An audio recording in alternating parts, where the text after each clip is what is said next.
And here we go. Got one of my favorite colored belts here, Addison, really technical kid. Just going to start from the knees, probably give him a bunch of stuff. Yep, here you can have my back, and maybe not. I'm throwing my leg over so he can't complete the back take. I don't really have the underhook, so he pushes me down in a guard. But now I'm standing on his calf to really make his movement difficult. I take it out to make a hook, and he back steps. But I've got my left leg pretty far under him, and I was controlling his back to force him to go back to my right. And I think he's coming into a guillotine.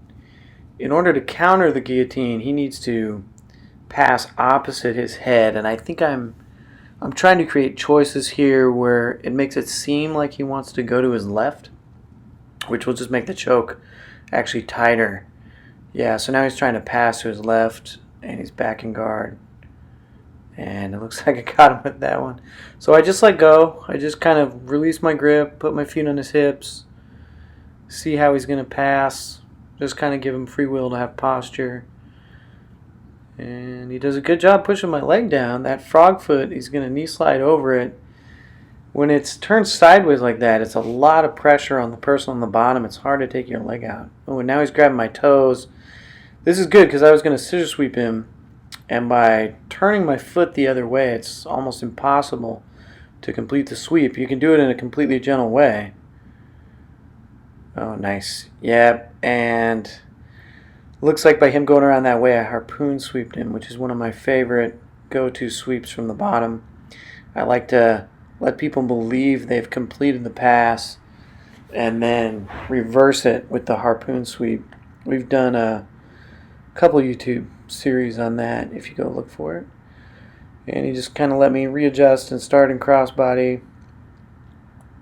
I've got my arm over his back, so I'm controlling his head a little bit. I made the hip escape kind of tight, so he just had to fold his legs in there. He couldn't really move his hips to get under me, and that afforded me the mount. And I'm into a double attack here. I'm working on the choke. And I think I'm going for the armbar at the same time. So he's pushing with that right elbow, but not enough. So yeah, I let him push me to stretch the arm, but not complete the roll. Had a armbar there, but just letting some play happen, and he's going to give me his back. Yeah. Yeah, I love the variety from the back. I really just try to control. I don't necessarily try to tap everybody out, but I've got his arm here with my left leg. Yeah, and see, actually putting it near his belt on the ground there, a lot of people will hook the arm like to the belt with the heel. It actually allows the arm to slip out. When you put it on the floor, you're down near the wrist. It's kind of the same principle as grabbing the toes, and you just can't get it out. I tapped him with the opposite side armbar there. He's doing a good job driving with his head, trying to put me in crossbody.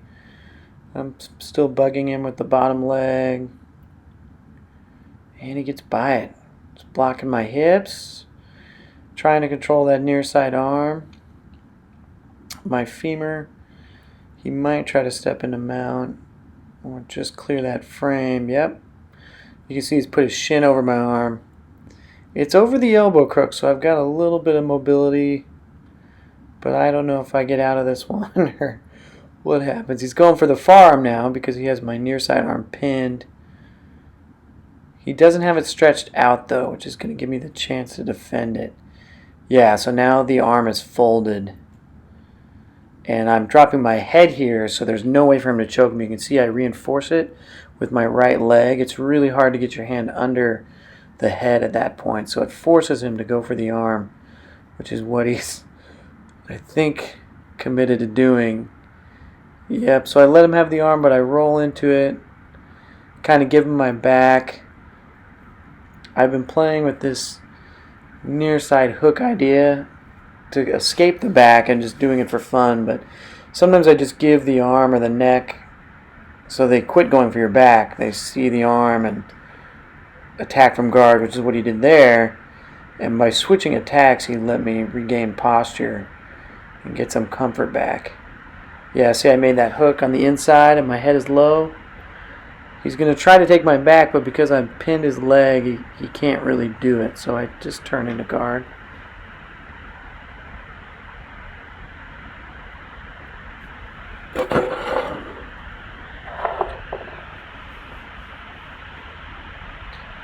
He stood up, but he's keeping low to pin my knee, so that's smart. Actually pretty sharp here. When somebody's choking you and they've committed to the collar, but the legs are open, really good time to pass. And I'm not really defending anything. He's got my hand on the mat. I think I'm just letting him see how far he'll get. He got super high in the mount. And he's going for an armbar. Oh, I turned my shoulder just enough.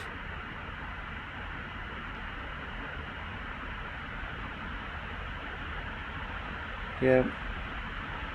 And now back the other way. That was a very nice stack pass.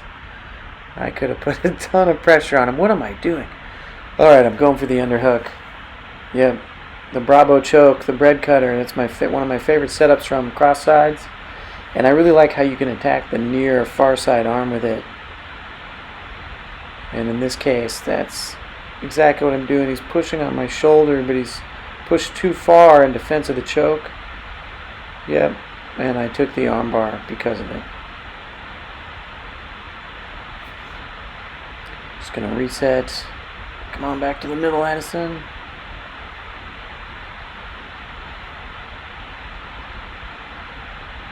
Just kind of walking in the guard, no connection. But I got his knees together. This is just called the leg pinching sweep. It's in the Pedro Sauer curriculum, but you'll often see like Khabib in the UFC set this up. You can see how high the heels are off the ground. So there's no way for him to hip escape, but the bargain here is I have to convince him to do something with his upper body so that he ignores his lower body and I can climb up past his belt. Because when I release, yeah, see there, he tried to get his legs in, but I windshield wiper to the top side and was able to get my foot on his left thigh to prevent the escape.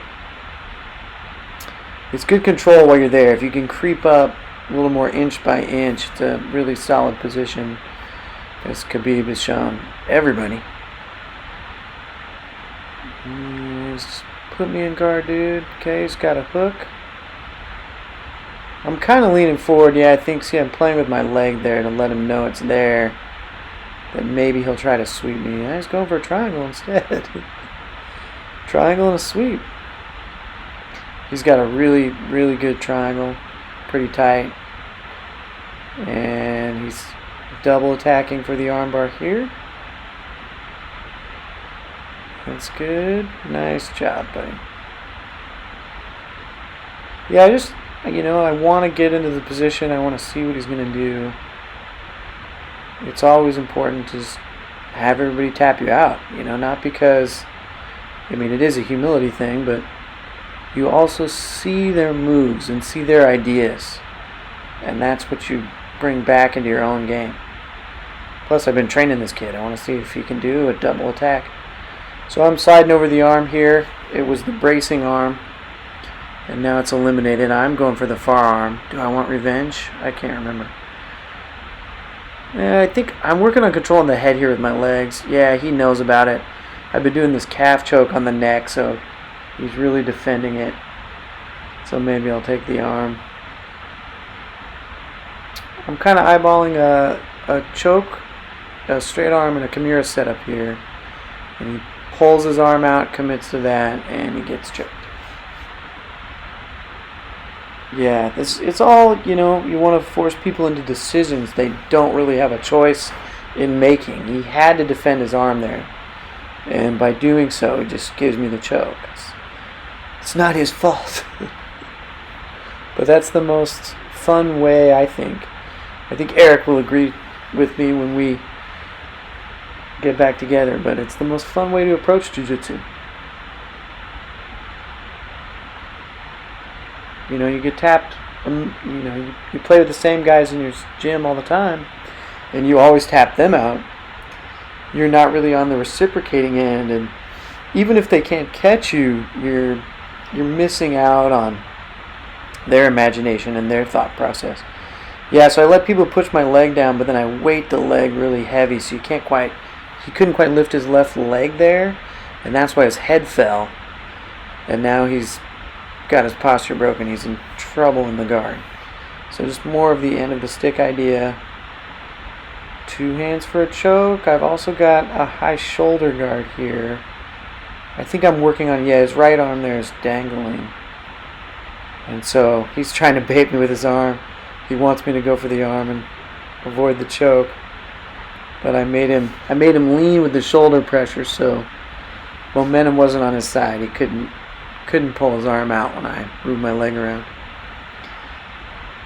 Yeah, looser guard here. Kind of the same position. Yeah, just giving him that opportunity. You could see he wanted to escape with 2 hands on his collar, so just kind of going back to the same position but a little looser just to see what he does. I don't know what we're talking about there. Oh, I think he asked me how I set it up. Pushing my leg down again. Still trying to control that knee.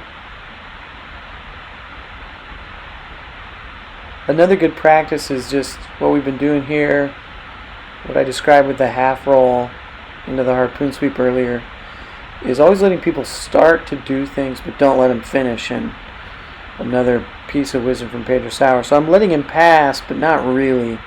I'm keeping his head down, my hook in, his legs weighted. So pretty much he can't quite complete any decision he wants to make. He's always working against something. And so there I grabbed his fingertips, not to be rude, but you grab just kind of the whole hand together, like you grabbed the toes earlier, like how Addison started off with. And you can get a lot of movement out of it, and that's what cleared my route to get to the mount so that he wouldn't be able to just push on my knee and hip escape, which is what he's doing now. And Addison's got a really good bridge, really good textbook hip escape. Yeah, he's setting it up right here. He wants to shift. Yep, that's exactly it. You could see him bow and make the little angle in his hip right before he did that. It was perfect. So I'm standing up, trying to keep his knees together, feet together, not give him anything. Yep. Once I cleared the knee, little Toriando pass. Controlling the spine, back and crossbody. Giving him a ton of room. I said, hey man, put me in guard. He didn't really want to. He thought I was trying to trap him again, but he agrees. He just puts me in guard. That's good. Yeah, I just want to work on passing. I think letting him get some angles and then seeing if I can recover.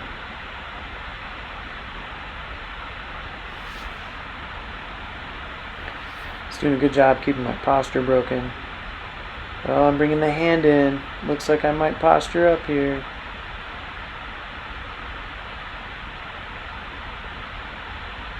Yeah, so I'm leaning on an angle so the choke is hard for him to finish. I'm kind of giving him the arm. And now coming back forward, I want him to take the choke again. His hand's coming back in. I'm just creating movement, keeping those legs open. Yeah, see, once he committed to the choke, that was the best time for me to pass because his legs were open.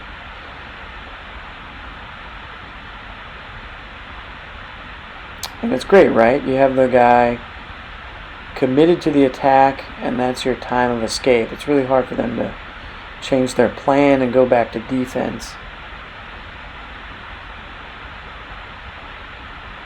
Even when it's slow like this, it's you get greedy, you want moves, I want to sweep, I want to keep you in guard. And the little trickiness of, hey man, this choke is right here, why don't you take it? And then the pass happens. It's also really frustrating. It's a really hard game to deal with. You know, you're always attempting to do something, but you're never quite finishing it. You always feel like you're swimming upstream a little bit, even when you're attacking. And that is really exhausting. So, giving him the arm, giving him my back, but I got his leg open. I think my left leg is going to try to prop that up. Yeah, see, now I'm doing the frog foot. See how his heel is off the ground? That's limiting his mobility even as I start to complete the pass. Yeah, my other leg came through. Because the leg he wants to push off of, my body was leaning against completely, so it's very heavy. And the inside leg that would substitute and push off the ground was lifted by the frog foot.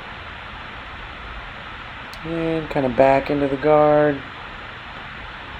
Doing a super gentle shoulder stack pass, just giving him a ton of room. Ton of room, but not. I'm on a diagonal line here, so it's hard for him to move his hips. He's got a really good mount escape. And I don't want to put my knee on the floor and see him escape, so I think I'm going to go after that arm, but not commit my hips until I have it.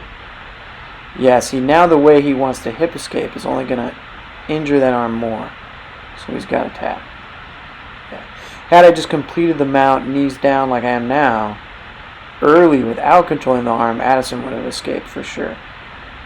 His mount defense is pretty good. One hand in the collar. Just chilling out. Come on, Addison. Bring it. Bring it. Starting to pass again. Thinking about standing up. Yeah, I make it difficult for him to get his leg in by lowering my leg. Yeah, I've been working on that setup. I pull against the opposite leg, which you couldn't see on camera, and make the head go the way I want. And it creates the scissor sweep, because when you resist, you go right into the sweep.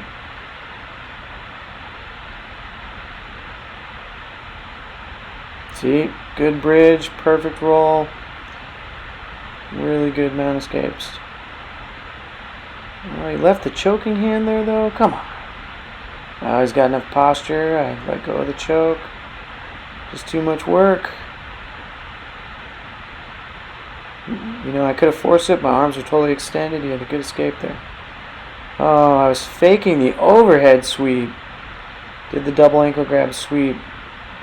I'm holding his head there to keep him folded so I don't get into the hip escape immediately and just get put right back where I came from. Yeah. I have a really dominant crossbody game. That's where I like to be. So a lot of times I'll just pull people into my guard because I need to work on it. Yeah, there I am again. You can see the left leg on the right above the knee. When it stretches like that, what it's doing, it makes that knee really, really heavy. And instead of being able to lift the knee straight up, you have to go out and around it, which is what he did there, which is good tactic. But I'm still doing the half guard defense I was doing earlier. I'm keeping the head down, keeping my hooks in, making it hard to complete the half guard pass, but giving it to him at the same time.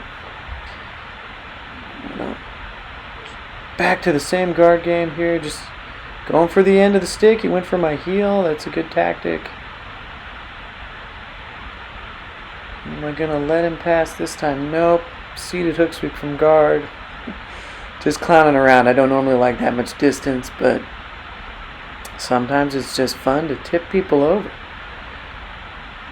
So, let him have a lot of room. He could have recovered. So why not climb back in his guard?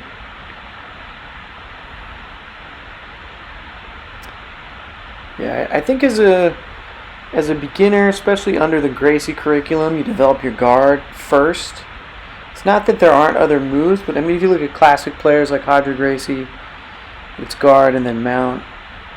There's just a progression. And I think up towards purple belt, you see a lot of people in our gym with a really good guard. So he set up a good tight triangle. I'm bailing to avoid the triangle, and as he sat up there and pinched with his elbow, he totally had a solid armbar in the roll. So I didn't tap from the choke. It was that really smooth armbar.